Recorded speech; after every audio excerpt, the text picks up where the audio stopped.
This week we're going to be going through a couple more chapters, and we're going to talk about another parable that God throws out there through Ezekiel to the elders. Remember, he's talking to the elders, and it's the parable of the vine and the eagles. You guys familiar with this one at all? Probably never heard this one. It's kind of a weird one.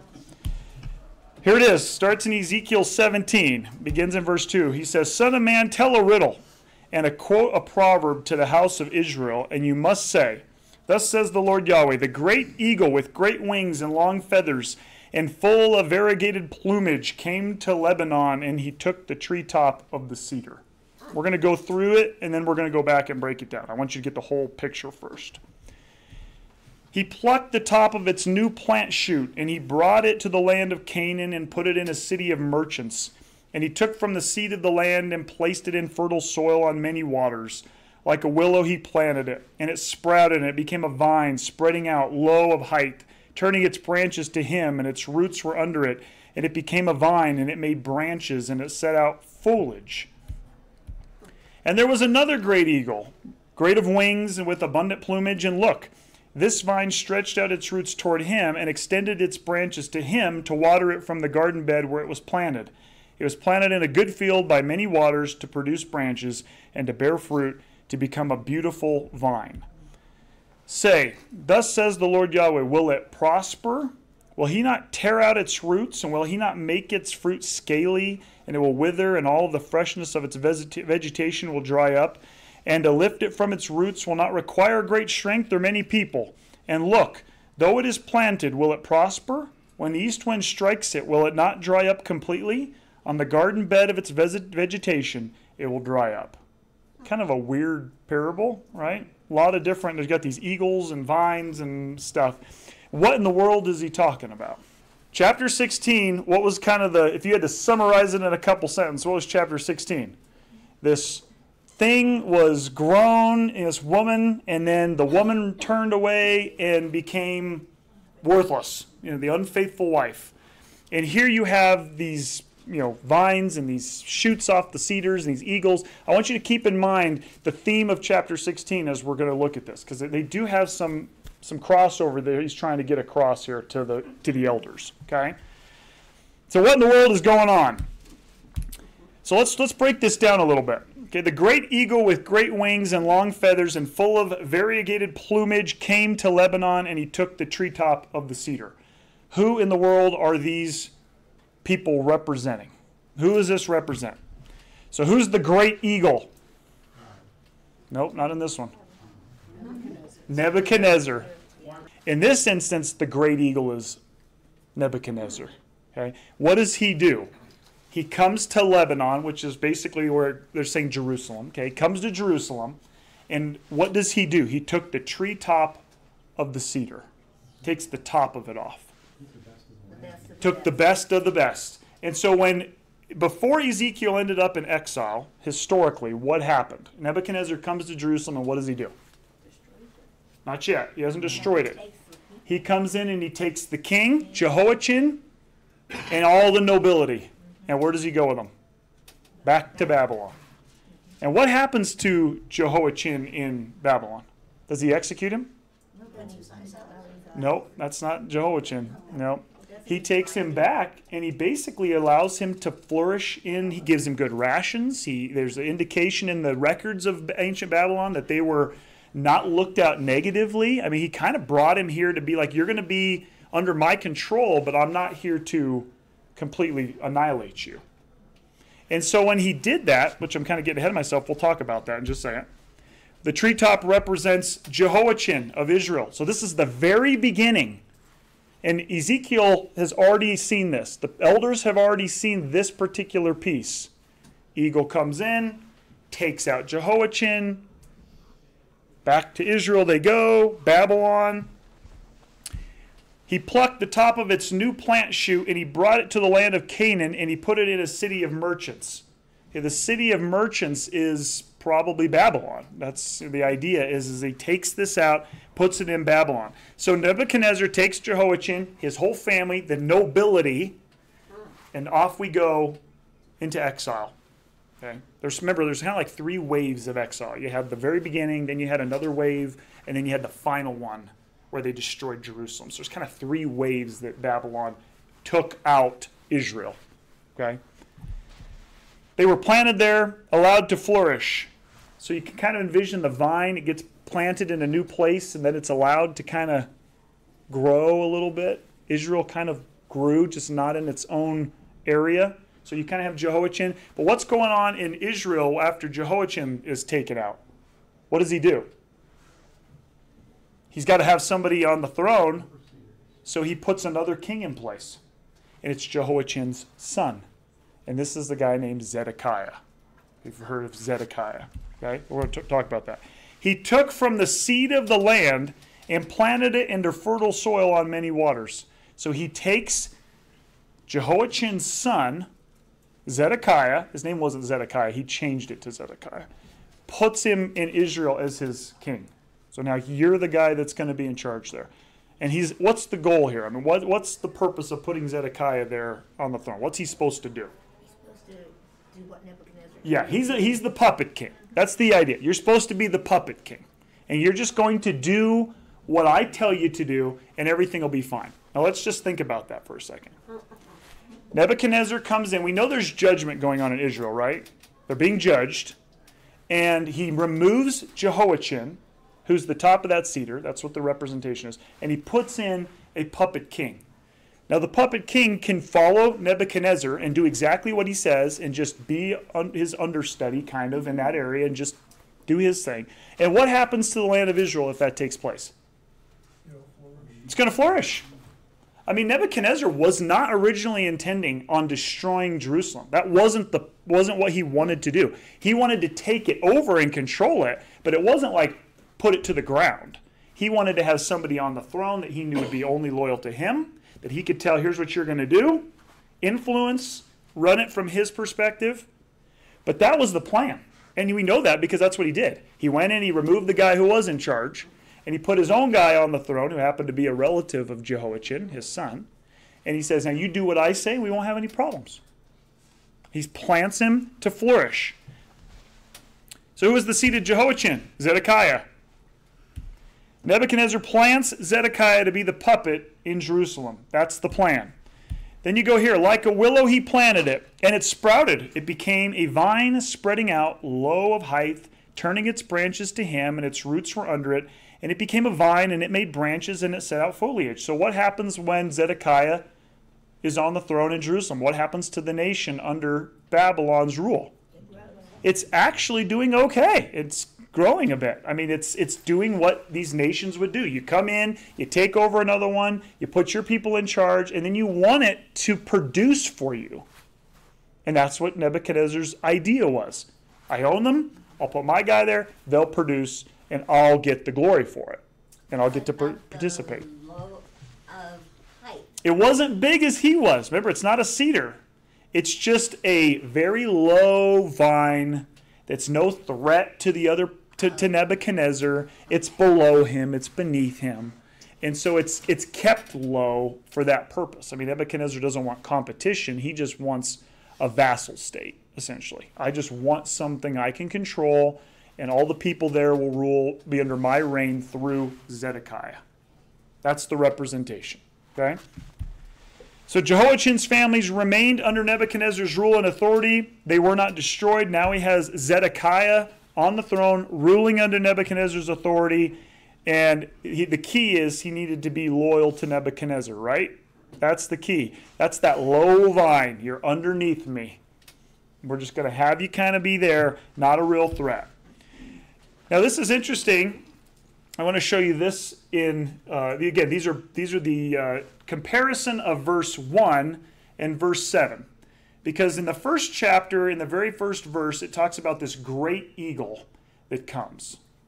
But then it talks about another eagle. And the reason I want to show this to you is because if you see here, if you go across where I have it in blue, that's the term for eagle. Okay? And right before that, you can see the term great. You see it there on the second one? It says Gadal Neser. If you go up to the top, it says ha ha Gadal Neser. And so the reason I'm showing this to you is because the second eagle doesn't have the ha ha part, which means It's more distinguished. It's the great eagle versus a great eagle, but it's not the great eagle. You follow me? So he's trying to differentiate that there is another important, it's a powerful eagle, but it is not anything like this one. Okay? You follow me a little bit? So I wanted to show that to you so you know when we get here. There was another great eagle, great of wings with abundant plumage, and look. And so they're not the same. The first eagle is much more than the second one. But we have these two eagles on the stage now. So what does he say about the second one? So another great eagle, great of wings and with abundant plumage, and look, this vine, which we know is who? Israel, stretched out its roots toward him and extended its branches to him to water it from the garden bed where it was planted. It was planted in a good field by many waters to produce branches and to bear fruit to become a beautiful vine. Okay, so let's think about this. You have this great eagle comes in, takes the top off the cedar, puts the seed of that particular cedar in power, Zedekiah, and it's growing, it's flourishing. But what happens to the vine? What happens to Zedekiah? What does he do? There's another great eagle. And it does not say the great eagle came to him, notice. It's just another great eagle out there. And what happens to the vine? It's reaching for that eagle. Now that's a problem if you're thinking Nebuchadnezzar put Zedekiah there for one reason, which was what? Loyal to me, under my control, you go nowhere else. And here the vine is sitting here, flourishing, and it goes, we got to get out from under Nebuchadnezzar, so what are we going to do? We're going to reach out for another great eagle. Now, think of this from chapter 16 perspective. God's talking about his queen, and he's enough for his queen, right? He's the one that the queen should hope in, should be loyal to, and she's everywhere else. She's going to every other nation, all these other suitors, right? All these other guys. And it really comes down to, who are you seeking for your fulfillment, for your satisfaction, for your protection, for your deliverance, for your saving? Who is it? Israel. It's God, right? I mean, isn't that what they want? What Yahweh wanted all along was, I am it. You don't need any other nations. You don't need any other men. You just need me. And here, he judges them, puts Nebuchadnezzar in control of Israel. They're under judgment. And he says, he even told us when we read a couple weeks ago, if you just allow them to, you're going to flourish in, buy property. Like, do your normal stuff in Babylon. Do it. And what's happening back in Israel? Instead of just submitting to the judgment, what are they doing? We got to get out from under this hand of God that's come down through Nebuchadnezzar. So this vine reaches out for another eagle, one that it must assume is as powerful or more powerful than the one. Now Ezekiel makes it clear with what I showed you in the Hebrew that there is a distinguishing factor. The first one is much more powerful than the second one, just by the language, just by the Hebrew language. So who's the second eagle? Who's it represent? Egypt. Egypt is it. That's the second eagle. What happens? Well, Israel's new king, Zedekiah, who's now on the throne under Nebuchadnezzar, says, we've got to somehow rally and get out from under Nebuchadnezzar. So what does he do? He sends out messengers to Egypt to say, will you help? We'll get together and we will get out from under Nebuchadnezzar. He's reaching out for someone else to do that, right? Look at this. Say, thus says the Lord Yahweh, will it prosper? So now God's saying, let's think about your actions. Will it prosper? Will it not tear out its roots? And will it not make its fruit scaly? And it will wither, and all of the freshness of its vegetation will dry up. And to lift it from its roots will not require great strength or many people. And look, though it is planted, will it prosper? When the east wind strikes it, will it not dry up completely? On the garden bed of its vegetation, it will dry up. So what does Israel do? Israel is under judgment through God. He says so many times, it's my hand, it's by my snare. Nebuchadnezzar is my instrument for judgment against you, because of your disloyalty to Yahweh, to me. And now what are you trying to do under judgment? trying to get out from under it. You're trying to find a way to get away from your discipline. And are you going to be successful? God's saying, think about this. You're not going to be successful. You're not going to prosper like you have. You're not going to live like you have. In fact, it's not going to take a lot to come in and just finish you off. And when that east wind blows, it's going to take you right out.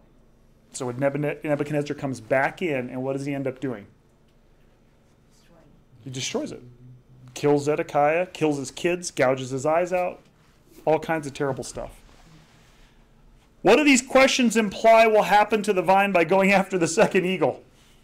The questions God asks here to these elders. What are you guys thinking? Do you think you're really going to be successful? Nope, you're not. You're not going to be successful. Now remember, Ezekiel is in Babylon and he's talking to the elders. Jerusalem has not been destroyed yet. It's still there.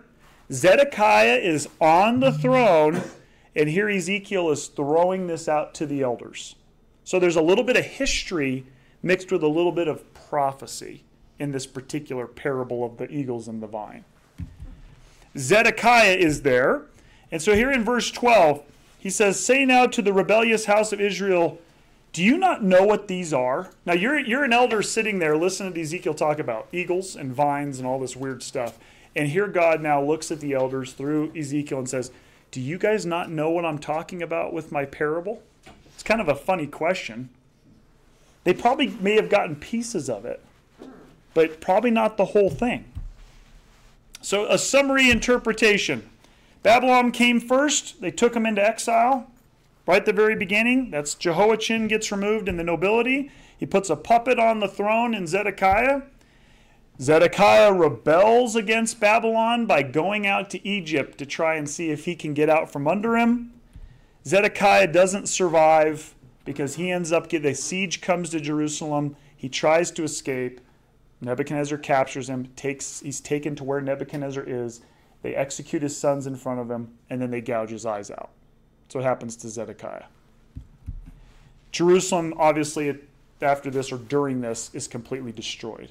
Now the exiles are hearing this, and they're having to try to make sense of it because at this point Zedekiah is still there. Still there. They may be aware that there's some outreach into Egypt,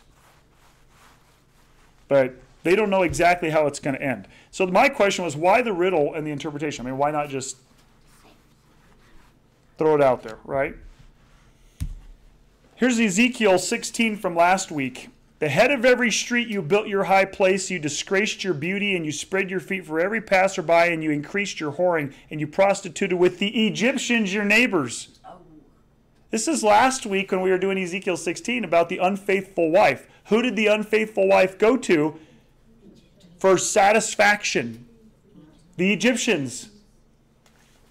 And now here we are, and what happens? Zedekiah rebelled against him by sending his messengers to Egypt to give him horses and a large army. Will he succeed? Will he escape doing these things? And can he break the covenant and escape? It sounds familiar. It sounds like chapter 16.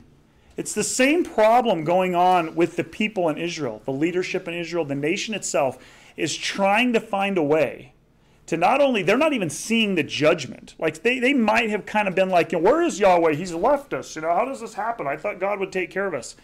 But they're in exile, and they're having these terrible things happen, and they're still kind of like, well, we got to figure out a way to fix this ourselves. And so they go out to Egypt to try to fix the problem. And here's God saying, what are you guys doing? Do you not realize the only way back to real prosperity and freedom is through who? Him and him alone. You can't be running to other nations. You can't be going to others. It's me, and that's it. And they clearly haven't totally understood that yet. So God uses, it's interesting because what does Jesus use a lot when he talks? He uses these parables. And here you have God talking through Ezekiel, and he's using parables. It sounds like the same God. Which covenant is God talking about here? When he says, will he escape doing these things, and can he break the covenant and escape? Who's he talking about? Zedekiah. He's talking about Israel. We could have multiple covenants. Let's finish this. Surely in place of the king who made him king, who despised his oath and who broke his covenant with him in the midst of Babylon, he will die. Zedekiah is the topic. And he has a covenant with who? Nebuchadnezzar. You sit on the throne and rule. I'm in charge of you. That's our agreement. You break that, you die. And that's what happens to Zedekiah. So the first oath was with Nebuchadnezzar. The first covenant contract is with Nebuchadnezzar, right? Is there another covenant or contract that God might be thinking about here? A bigger one? Yeah, the 10 Commandments, the covenant between God and the people. Look at it in verse 19 and 20. He says, therefore, thus says the Lord Yahweh, as I live, surely my oath, now my oath, notice he says here, that he despised and my covenant that he broke, I will return upon his head. So he's still talking about Zedekiah, but he uses another oath here, my oath. And I will spread my net over him, and he will be caught in my hunting net, and I will bring him to Babylon, and I will enter into judgment with him there about his infidelity that he displayed against me. Now, that sounds like chapter 16. And so there's a dual piece going on here. He's talking about the contract or the covenant with Nebuchadnezzar that Zedekiah is going to break. That's the earthly piece. But then there's the spiritual piece. And did Zedekiah have a covenant? Did Israel have a covenant elsewhere? Supernaturally? Yeah. This is God's people. They have a covenant with him. Did they break it? Well, that was chapter 16. God's laying out his adulterous wife and all of the breaking of the covenant that went on as he's about ready to basically shame her and divorce her. That's chapter 16. And now he sits here and says, guys, we had a covenant, and you didn't care about the covenant you had with me either, and you showed me because of your infidelity. You went to everybody else. Oath number 2 is the oath to Yahweh. So you had an oath to Nebuchadnezzar you broke. You have an oath to Yahweh that you broke. Not good. And he gives him another riddle. Surprise, surprise. Let's throw another one in the mix. Ezekiel 17:22, he says, thus says the Lord Yahweh, and I will take, even I, from the treetop of the high cedar, and I will plant it from the head of its new plant shoot. I will pluck a tender one, and I will plant it, even I, on a high and lofty mountain. So he's using that illustration. He's getting him to think about what happened. And then he says, by the way, we're not done with the illustration yet. Now, there's no eagle in this one. Who's doing the plucking? God is. He says, I will. It's not another eagle. It's not this other nation. It's I'm going to take from the treetop of the high cedar, and I'm going to plant it, and it's going to grow up. And he even says here, and I will plant it on a high and lofty mountain. Okay? What's he talking about? That sounds kind of hopeful, doesn't it? Then look what he says here. On the height of the mountain of Israel, I will plant it, and it will carry branches, and it will bear fruit, and it will become a noble cedar, and all of the birds of all wings will dwell under it in the shade of its branches, and all of the trees of the field will know that I, Yahweh, I will bring low a high tree, and I will exalt a low fresh tree, and I will make a dry tree flourish. I, Yahweh, I have spoken, I will do it. Here's Isaiah 11:1 and 2. You've probably heard this one. And a shoot will come out from the stump of Jesse. Who is it? Okay? And a branch from its roots will bear fruit, and the Spirit of Yahweh will rest on him. What's with this shoot language? Let's go back and read this again. On the height of the mount of Israel, I will plant it. So he's got this shoot. One more back. I will take, even I, from the treetop of the high cedar. Who is the highest cedar in Israel? Think about their history. Who is the best that they had at the leadership? David. And he's going to take from the treetop of the high cedar and plant it. So a seed from the treetop of the high cedar, and he's going to plant it, and it's going to shoot up. So what's he doing? He's telling them about the Messiah coming. They don't know necessarily what he's talking about. They're trying to make sense of this because this hasn't happened yet. But he's promising that you will get back there, and I'm going to put a king on the throne, on the mountain. It's the highest. And look what he says here. You've heard this one. He who has believed our message, and to whom has the arm of the Yahweh been revealed, for he went up like a shoot before him, like a root from dry ground. Does that not sound like what we just read, Ezekiel?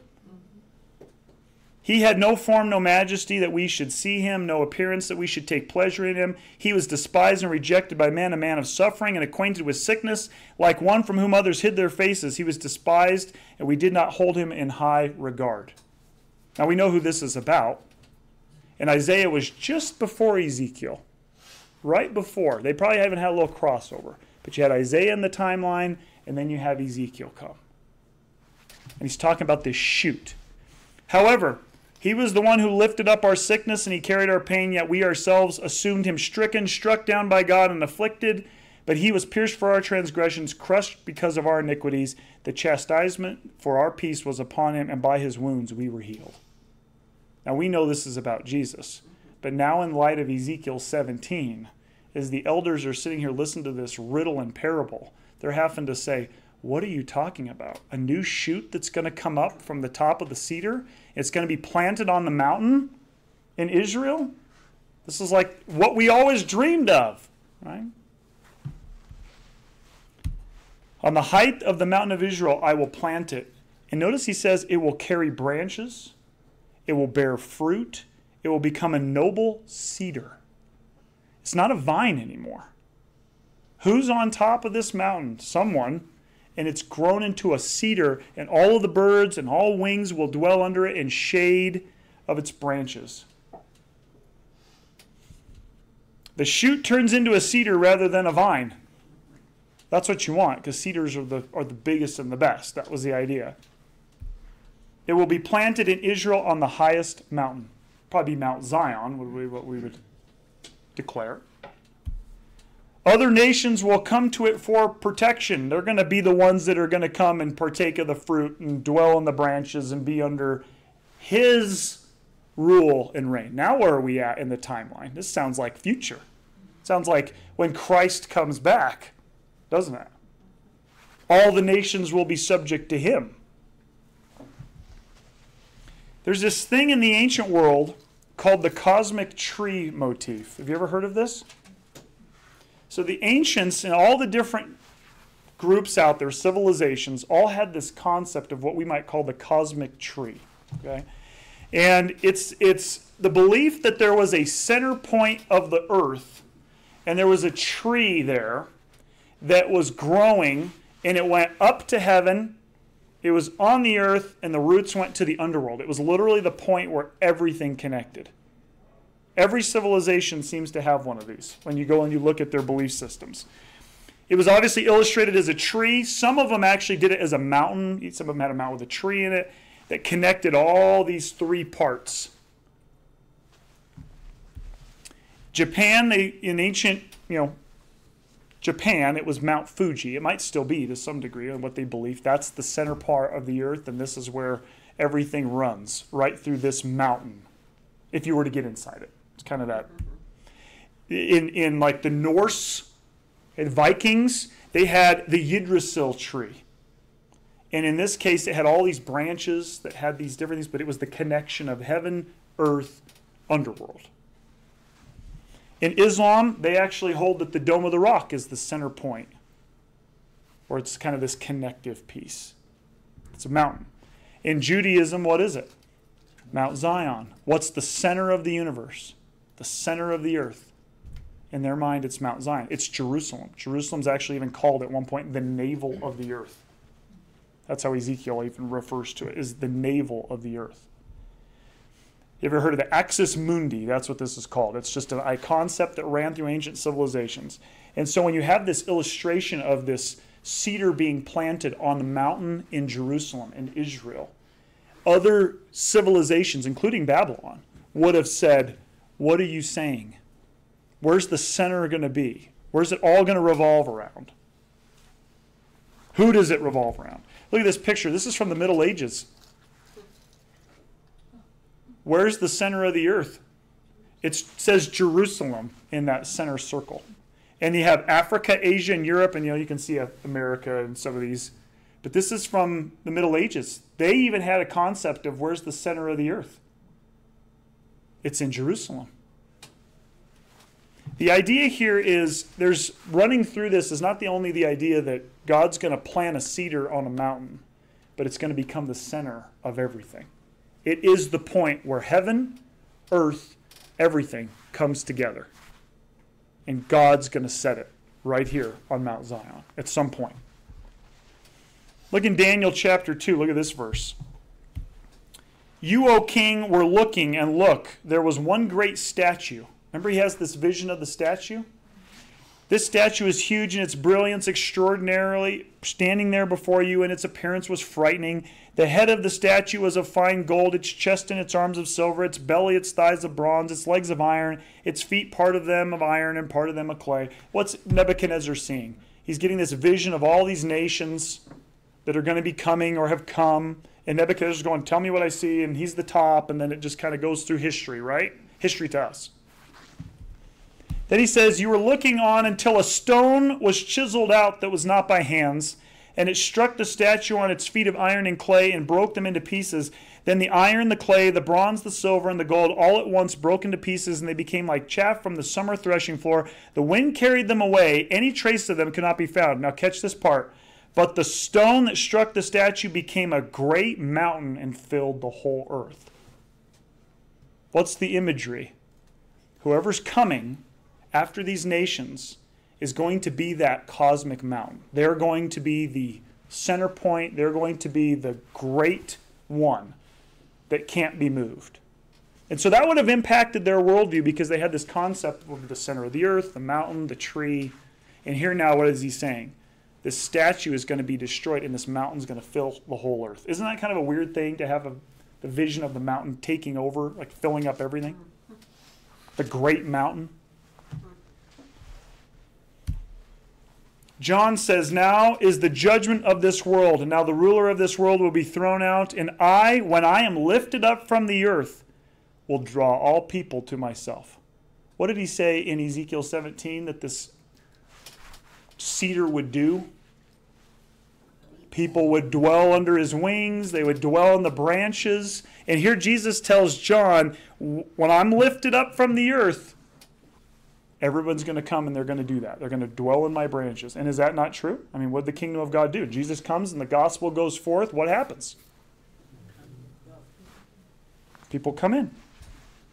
Look, here it is in Ezekiel 23. And it will become a noble cedar, and all of the birds and all wings will dwell under it in the shade of its branches. That sounds like a gathering, doesn't it? Interesting, the language. It kind of connects Jesus with Ezekiel 17. Some would make the argument that Ezekiel 17, 18 are Ezekiel's greatest chapters because they're the greatest contribution to theology in regards to the Messiah, in regards to the past, in regards to what's going to happen, because of what he says about what's going to take place. Specifically, the Messiah is coming. And there's all this shoot language, and Jesus gets that assigned to him. Look what he says, Revelation 22. I, Jesus, sent my angel to testify to you about these for the churches. I am the root. There's that language again. And the descendant of David, the bright morning star, and the Spirit, the bride, say, come. And the one who hears, let him say, come. And the one who is thirsty, let him come. And the one who wants, let him take the water of life freely. This flourishing effect from this root. Sounds like Ezekiel. But God has to dismantle another proverb first. It's a lot of proverb discussion in Ezekiel, right? Does that illustration make sense of what he's talking about in chapter 17 and how it ties to 16? The bottom line is you guys are trying to go everywhere else to get out from under your sin. And you can't unless you come to me. You can't go to Egypt. You can't go to any other nation. You can't do it. It's me and me alone that you need. And he uses these illustrations to try to get them to think about it. And in doing so, he also drops in the fact that I have another cedar I'm going to plant. It's going to be the greatest one of all. But he has to also dismantle this. This is what most people will say is the crown jewel of Ezekiel's book, is chapter 18. because of what he presents that's so somewhat radical in the minds of Israel as well as other nations. It's very unique. The word of Yahweh came to me saying, what do you mean? Here's God dismantling one of their proverbs again. What do you mean by quoting this proverb about the land of Israel, saying, the fathers, they ate unripe fruit, and the teeth of their child became blunt. As I live, declares the Lord Yahweh, it will surely not any longer be appropriate for you to quote this proverb in Israel. Okay, you just went from vines and eagles and adulterous wives to, by the way, you guys keep talking about this. I have a problem. Is God like all over the place? Is he like bouncing? Has he got something he's trying to drive home here? And there's a piece on what we talked about with the adulterous wife and this vine in the eagle. And he's like, by the way, we need to straighten something out in regards to this particular thing. Israel's judgment, Israel coming back, Israel in general. We have one more thing we need to talk about. So he uses this quotation of a proverb of the fathers, they ate unripe fruit, and the teeth of the child became blunt. How would you take that proverb? I mean, what does this mean? What does it mean? Yeah, so you have these parents who in the illustration are giving hard food to their kids, when what should they be giving to them? Ripe fruit, so it's soft, so it tastes good, so it's nourishing. Instead, they go get the hard stuff, and they say, here, eat this. And what does it do to the kids' teeth? Dulls them, damages their teeth. What's the proverb? I mean, what was the concept the people, when they're quoting this, are trying to relay? In other words, the parent causes problems for the kid. And so the kid is judged because of what the parent did. And they made this connection. That as we go, our kids are going to deal with the judgment of what we did. Sins of the father onto the son. Do they have history that talks about this in the law, in the Torah, in the Old Testament? I mean, doesn't God say, for those who hate me, down to the 4th generation I will punish or I will hate, and those who love me to 1,000 generations I will love? They had these concepts of, okay, so if my parents did the wrong thing, what does that mean for me? I'm hosed. My parents did the wrong thing, I'm in trouble. And you can imagine here in Israel, they're sitting in exile going, okay, how did we get here? What about our forefathers? What about the kings who came before? There was a lot of bad ones. There were some good ones. But they had made these two and they'd melded them together. They had just fused them. The fathers do this, I'm going to have to pay for it. In other words, God's not going to show grace and mercy to me. He's going to make me pay for what my parents did. And they had this proverb. And what does God say here? It will surely not any longer be appropriate for you to quote this proverb in Israel. He has a problem with this proverb. Look, all lives are mine. The lives of father and son alike are mine. Then he says this, the person sinning will die. Now, this is a kind of a radical thought process. What is he saying? Everybody will be responsible for themselves. Every individual is responsible for themselves. You're responsible, not because of what your parents did, but because of what you decided to do. It's your choice. Look, he says, if a man is righteous and does justice and righteousness, and he lists all this stuff, all these good things. Then he says, and on the mountains of Israel he does not. In other words, he kind of separates. There's a guy who's doing righteous things. He's just, he's good, and he's not bowing down on the mountains, and he lists all these bad things that people would do. Worshiping idols, taking advantage of the poor, and he has all these other things. And in my statute, this person, he goes about, and my regulations he keeps performing faithfully, then he is righteous and certainly will live, declares the Lord Yahweh. Okay? So if you follow God, you do his way, you don't do the stuff that he says not to do, what does it mean? God's going to allow you, he's going to bless you, he's going to prosper you, he's going to allow you to live. Then he goes on and says, and now he has a son. So that guy has a son, and he says, a violent one, who sheds blood, does any of these things, though he did not do all of these things. Then shall he live? He shall not live, for he did all of these detestable things. Surely he will die. His blood will be on him. In other words, if your dad did all the right stuff, but you, the son, do all the bad stuff, am I responsible or am I obligated to bless you because of what your dad did and overlook all the bad stuff that you did? No, I'm not. You are responsible for your own actions, and so you therefore will die when your father lived. Why does he feel like this is necessary to tell the people in Israel, the elders? Do you think that they had the concept as they're sitting there in Babylon in exile before Ezekiel going, well, our parents, our forefathers, we're hosed. There's nothing we can do. We're doomed. And here Ezekiel says, no, you guys are missing it. You're missing the point. He goes on and says, and look, so now that unrighteous son, so we got 3 generations here. We're into the third one. He has a son, and he sees all of the sin his father that he did, and he sees it, but he does not do it.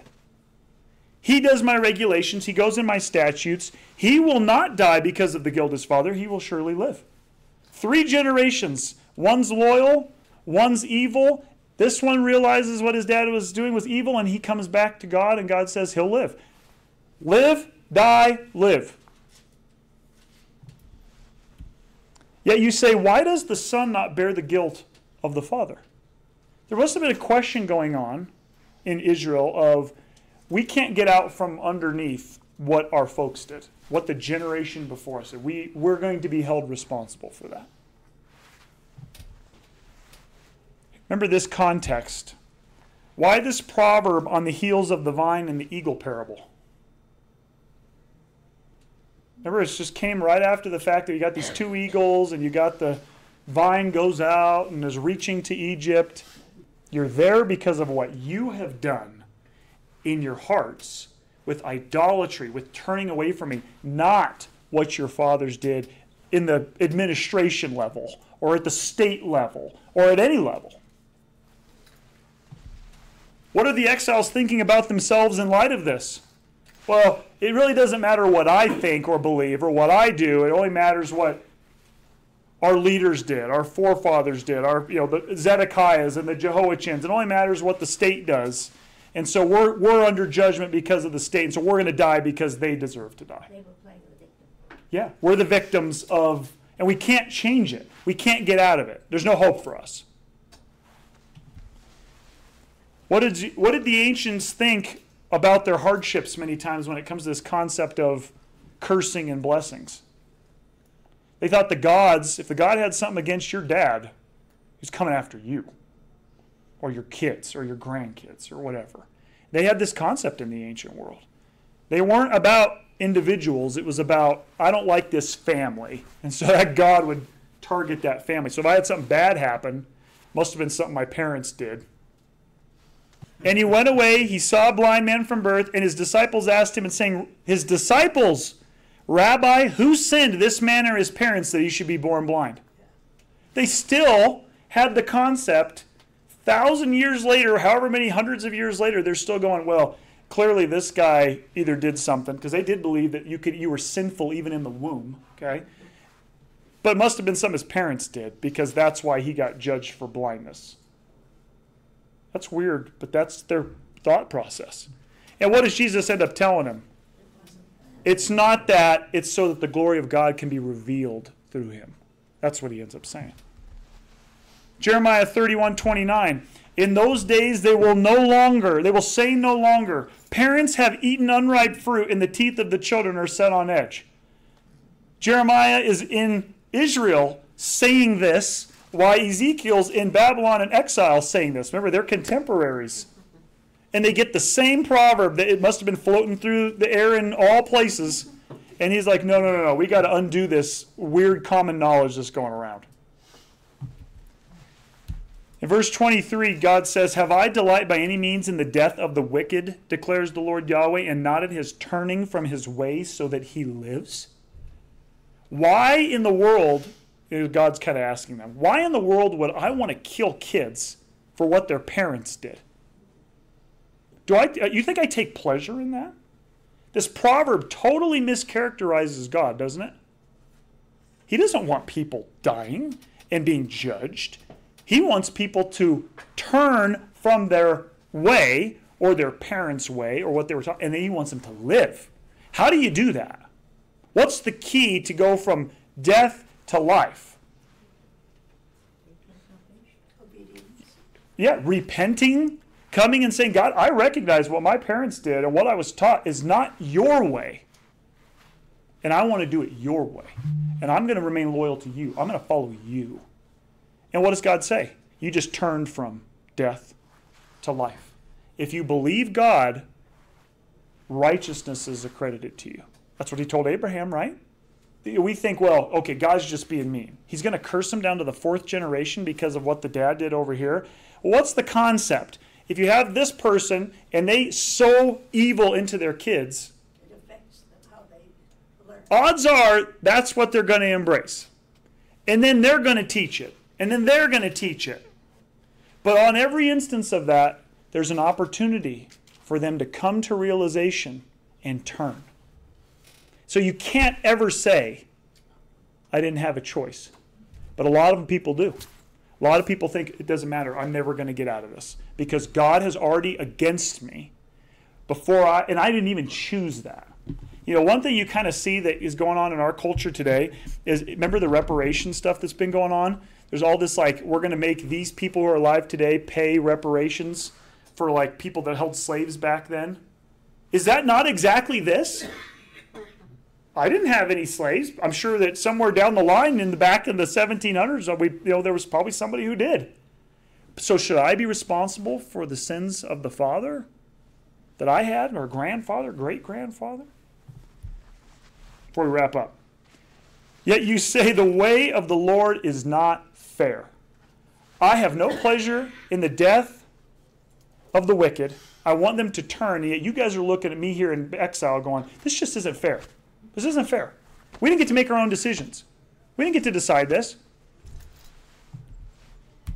Listen now, house of Israel, is my way not fair? Is it not your ways that are not fair? Your proverbs that you quote are what's not fair. When the righteous turns from his righteousness and he does injustice, then he will die because of them. Because of his injustice that he did, he will die. Throw away from yourselves all of your transgressions that you committed and make for yourself a new heart and new spirit. And so why will you die, house of Israel? For I have no pleasure in the death of the dying, declares the Lord Yahweh, and so repent and live. It's about the individual decision. And he's telling them, you're not being fair to us. We didn't get a choice. No, you're sitting here with idols in your hearts before Ezekiel, my prophet, and those need to go. And you can make the decision right now to get rid of them. And you'll live. But it's your call.